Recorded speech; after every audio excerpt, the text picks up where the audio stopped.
Hotel Maid took a call in Dutch. The millionaire stopped everything and asked for her. She scrubs the marble floors of one of the world's most luxurious hotels. Yet she holds a doctorate and speaks 6 languages fluently. For 6 years, Dr. Zoya Johnson has been invisible. But when one overheard phone call pulls back the velvet curtain on corruption, everything begins to change. Before we start the story, write in the comments from which part of the world you're watching today. The morning had started like any other. Bleach, steam, and the quiet ballet of footsteps on polished marble.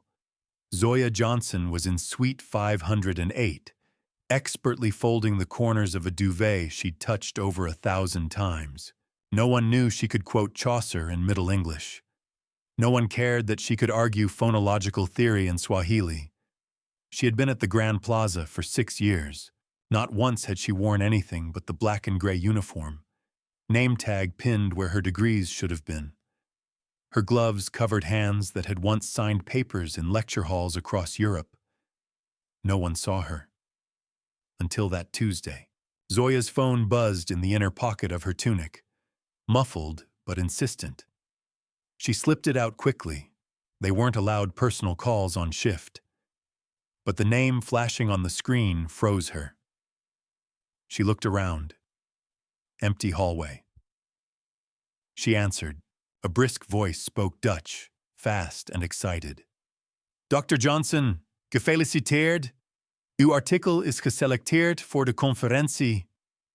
Zoya straightened unconsciously. She replied in fluent Dutch, low and calm, instinctively checking her tone in case anyone overheard. She didn't know someone had. Across the hall, just beyond the slightly ajar door of the executive lounge, a man sipping his coffee paused mid-sip. He watched the woman in the cleaning uniform glide past, speaking the language of Rembrandt and Spinoza like she was born into it. He pressed a button on his phone. To get me everything you have on Suite 508's staff. Later that day, the head of housekeeping, Miriam Richards, was waiting for Zoya at the staff entrance. You're wanted on the 42nd floor, she said flatly. Zoya blinked. That floor was executive territory. She'd only been there once, to clean up after a board meeting that ended in spilled caviar. Did I do something wrong? No. Richards avoided eye contact. Just go. The elevator ride up felt longer than it should have. At the top, a tall man in a navy suit was waiting, hair silver, eyes sharp. He didn't smile. You're Dr. Zoya Johnson. It wasn't a question. She nodded, slowly. He extended a hand. Richard Coleman. I own this place. Zoya's throat went dry. In the plush corner office, she watched him flip through her printed resume, which she had submitted more than 20 times to various internal postings, always without a reply. You have a doctorate in applied linguistics? Yes. 6 languages? Fluent in 4. Professional working knowledge in 2 more. You applied for interpreter roles here? Multiple times. He looked up, and the response? Silence. He leaned back in his chair, steepling his fingers. You'll be coordinating international communications for the upcoming Global Cities Summit. Temporary contract, for now. Zoya blinked. Excuse me? I overheard your Dutch. I did some digging. You've been ignored. That ends now. She wanted to believe him. She wanted to scream, but she simply nodded. I'll do my best. He gave her a look that said, I expect nothing less. By nightfall, she was back in her shared staff quarters, staring at her old laptop. Emails poured in from the hotel's planning team, and she was already copied on internal communications she'd never had access to before. Her inbox was a map of power, and she finally had a compass. Zoya had waited 6 years. Something had cracked open. But what she didn't know yet, not that night, not in that moment, was that her rise would uncover not just her own neglect, but a hidden rot within the marble walls. And some people would do anything to keep it buried. The conference room was a sea of tailored suits and practiced smiles. Zoya stood out immediately, not because she wore anything unusual. Coleman's assistant had rushed a new uniform to her that morning, but because no one made eye contact with her. She was introduced simply as the new liaison. No titles, no last name, no context. At the head of the table sat Miriam Richards, director of operations, lips tight, posture rigid. Her tone was warm, but only in the way of someone carefully hiding knives behind words. "So glad to have your support on this," Richards said, voice syrupy. "We've already contracted all translations, but feel free to observe."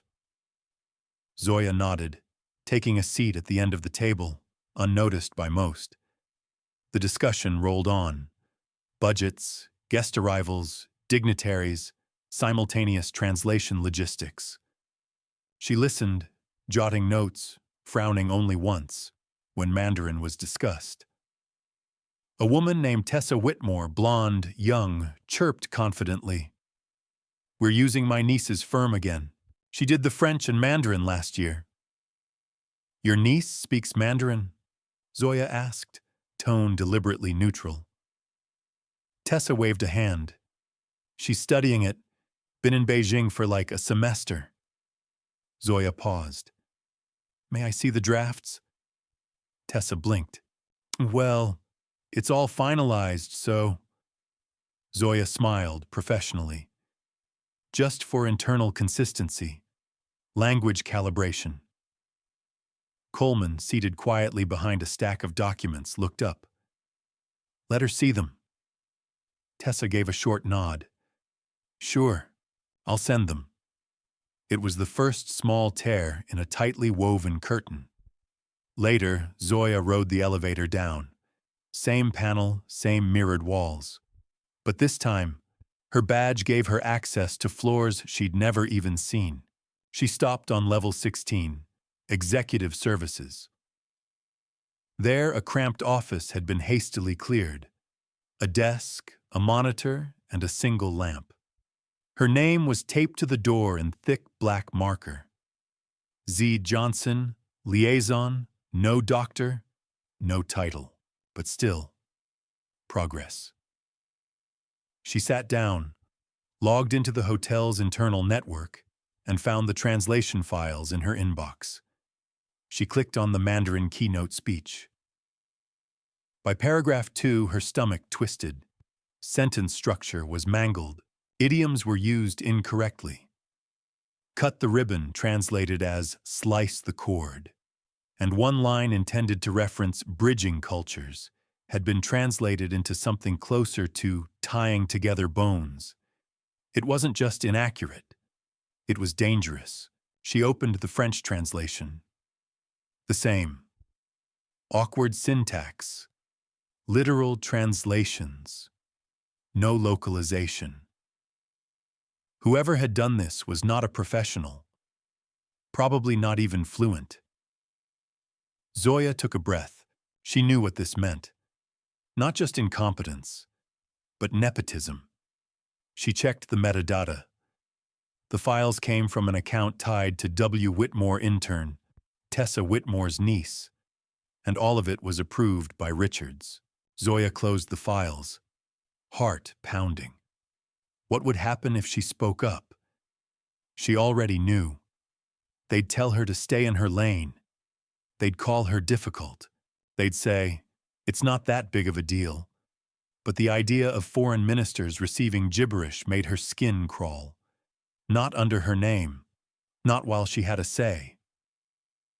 She started drafting a report. That evening, as the sun slid behind the skyline, Zoya received a message marked High Priority. It was from Coleman's personal assistant. Mr. Coleman would like a preliminary assessment of translation quality before tomorrow morning. Any red flags to be flagged immediately. She stared at the screen. Her finger hovered over the mouse. This was the moment. Once she submitted this report, there would be no going back. She clicked send. In the staff lounge that night, Miriam Richards leaned in close to Tessa Whitmore. She's digging. Coleman gave her too much access. Tessa scoffed. She's a janitor with a dictionary. Let her dig. Richards stared, then whispered, "That janitor speaks more languages than our whole team combined.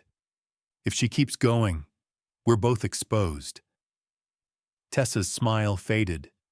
There were names on the invoices, ghost contracts, friends getting paid, interns doing work for real money, all hidden in the fog of department politics. If Zoya kept pulling at the thread, the whole curtain might come down. By midnight, Zoya was alone in her room, phone buzzing. A message had arrived from a former colleague, a professor in Shanghai who owed her a favor. "I read your Mandarin draft. Amateur level. Offensive in places. Who approved this?" Zoya stared at the message. The question wasn't who approved it. The question was, who would try to stop her from telling the truth? She shut the laptop. Tomorrow, she'd find out. She stood in front of the mirror in the executive restroom, blazer straight, badge clipped. Her heart raced under layers of calm. The folder in her hands contained 7 pages of evidence. Mistranslations, mismatched terminology, and financial inconsistencies between invoice totals and market rates.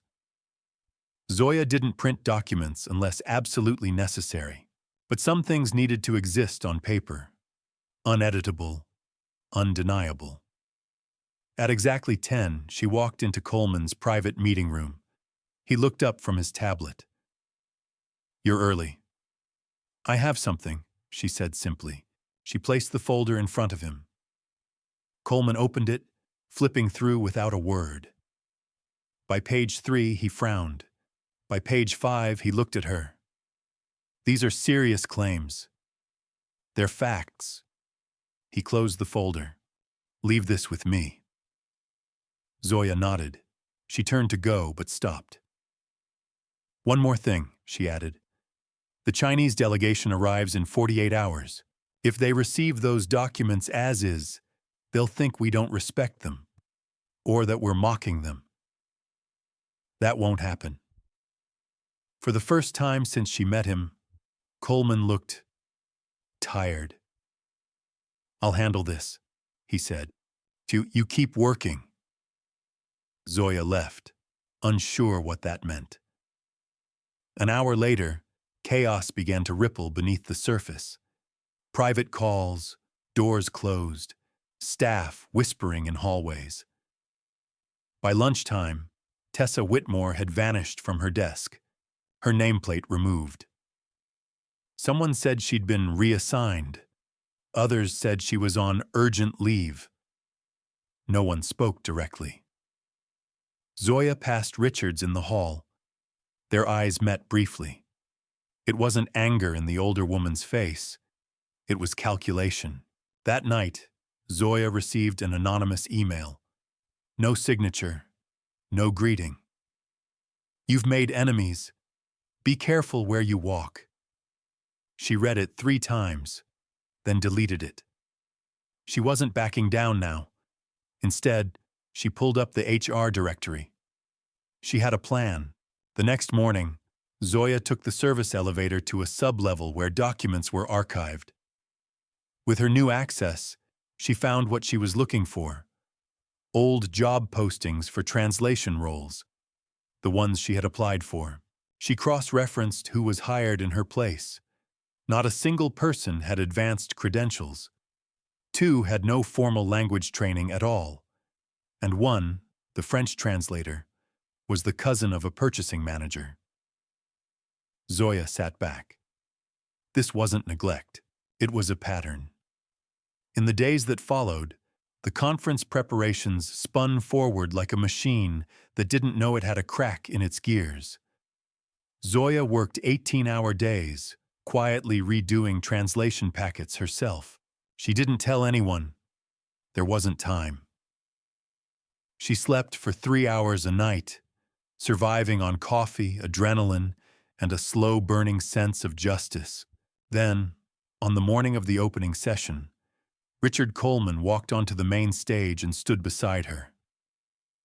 He addressed the crowd of global delegates, in English, then French, then Mandarin. Flawlessly. Zoya had written every word. After applause, he turned to the room. "I want to personally thank Dr. Zoya Johnson," he said, "who discovered and corrected a major breach in our language services. Without her, we'd be sending the wrong messages. In every language." Heads turned, whispers followed. Zoya stood still. It was the first time her title had been spoken aloud. But the room wasn't the only place her name echoed. The fallout came fast. Tessa Whitmore's niece was exposed as the translator of record for over a dozen events, all with billing well above industry rate. A quiet HR review became a formal investigation. Whitmore resigned. Richards was placed on immediate suspension, pending inquiry. Zoya was called in again. Coleman didn't ask her to sit. He stood when she entered. "You're not just good at languages," he said. "You're good at systems." He handed her a letter. Vice President of Diversity and International Relations. Interim appointment. Zoya stared at it, blinking. "Say yes," he said. She did. But she had one request. "I want to launch a program," she said. "For people like me. People you don't see until they speak your language." Coleman smiled. "Name it." She didn't hesitate. "Invisible talents." He nodded. And just like that, the curtain began to fall on the old way of doing things. Not because Zoya shouted, because she translated the truth and made them read it. The memo was only 4 sentences long, but by the time it reached the 15th floor, the building was shaking. Zoya had written it at dawn, after staring at a blank document for over an hour. It wasn't the language she struggled with. It was how to say everything without starting a war. It read, "As part of our ongoing commitment to transparency, we will be conducting a full internal review of employee qualifications, hiring practices, and departmental promotion histories. The initiative will begin in partnership with the VP of Diversity and International Relations. Anonymous submissions are welcome. The program is titled Invisible Talents." Within 2 hours, her inbox exploded. The first to arrive were housekeeping staff, then kitchen workers, then security. Some spoke confidently, others whispered like fugitives. One was a former engineer from Lagos, now polishing brass railings. Another, a data analyst who'd fled a failed startup and ended up restocking minibars. A shy, stuttering man in laundry confessed he used to be a software tester for a telecommunications firm. No one had ever asked. Zoya listened. She didn't promise promotions. She didn't use big slogans. She just listened and recorded everything. Behind closed doors, the backlash began. "She's causing unrest. She's turning this into an activist camp. We're a hotel, not a job agency." It was always the same voices, department heads with cozy contracts, long tenures, short tempers. Coleman listened. Then he sent an internal directive. "If she uncovers something, you fix it. If you ignore her, I'll assume you're hiding something." The grumbling turned into silence. But silence didn't mean safety. Richards was still technically under review, But her allies weren't gone. They watched Zoya with polite expressions and cold eyes. At one executive meeting, someone asked whether the Invisible Talents program was creating unrealistic expectations. Zoya didn't flinch. She replied, "If people feel invisible, your expectations are already the problem." The room went quiet. By week 3, patterns emerged. Dozens of workers had applied multiple times for internal postings and never received responses. Some job openings were never posted publicly at all. Several were filled by relatives of department leads, without proper interviews or credentials. Zoya compiled a report. She didn't dramatize. She listed dates, names, email logs, missing applications, duplicate job files. It was a spreadsheet of silence, data proving years of quiet exclusion. Coleman read it. He didn't speak for a long time. Then he called legal. There were consequences. One senior manager was quietly dismissed. Another retired early. 2 were formally reprimanded, stripped of hiring authority. And in the middle of it, Zoya was offered a permanent position. She hesitated. "Still thinking I don't belong?" Coleman asked her. "No," she said. "I'm thinking how many others still do." She accepted, on one condition. "I want a seat at every table where hiring is discussed." "You've got it." The program began shifting from interviews to action. A pilot training initiative was launched. Free certification courses in IT, translation, hospitality management, and project coordination. Zoya made sure the sessions were held after hours and paid attendees for their time, voluntary, but heavily attended. She watched as people who had scrubbed toilets by day sat down in the evenings to code, translate, and lead. Zoya wasn't trying to change the hotel. She was changing the rules it lived by, and the walls noticed. One night, while walking past the old janitor's locker room, she saw her name on the door where her mop used to hang. Still there, in faded marker. She didn't erase it. She left it. A reminder of how far she'd come, and how many still waited, just outside the frame, for someone to see them. Not Zoya's. Hers already bore a title now, printed in gold beneath her name. Vice President, Diversity and International Relations. It was the name badge of Rosa, a quiet woman from facilities maintenance who had worked overnight shifts for 12 years. No one had ever spoken more than a sentence to her beyond scheduling. She now wore a badge that read, Cultural Programs Advisor, Multilingual Outreach. She spoke 5 languages, fluently. Zoya had discovered that over a cup of staff room tea and a question in Portuguese. Rosa wasn't the only one. By the end of the quarter, over 30 staff members had been reassigned, retrained, or promoted through invisible talents. Not out of charity, but because they'd been misused by a system that had never asked what they could really do. The Grand Plaza had changed. There was a new section in the hiring portal. Internal Talent Priority.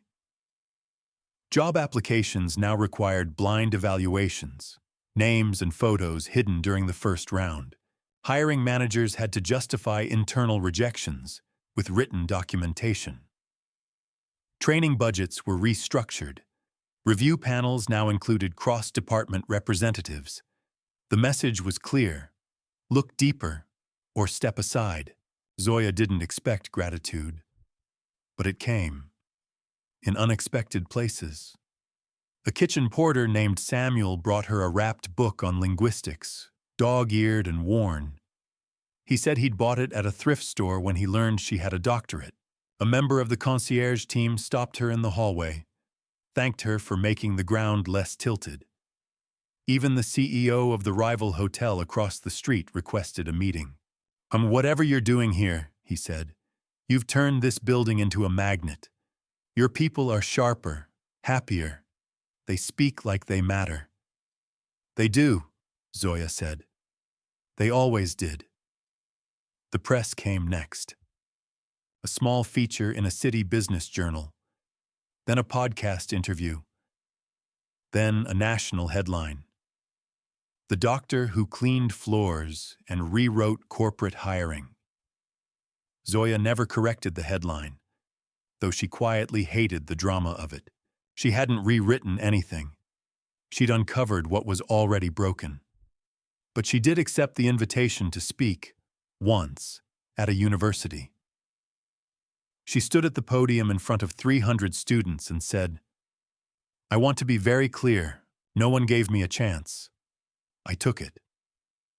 But what I learned is that once you have that chance, even once, you have a responsibility to keep the door open behind you." Applause. Some tears. Not her own. Not yet. Late one evening, as she reviewed the next quarter's mentorship schedules, Coleman stopped by her office. He didn't sit, just leaned on the doorframe. "Is this what you thought your life would look like?" Zoya smiled. "No, it's better." He looked around the room. "You know this place feels different now."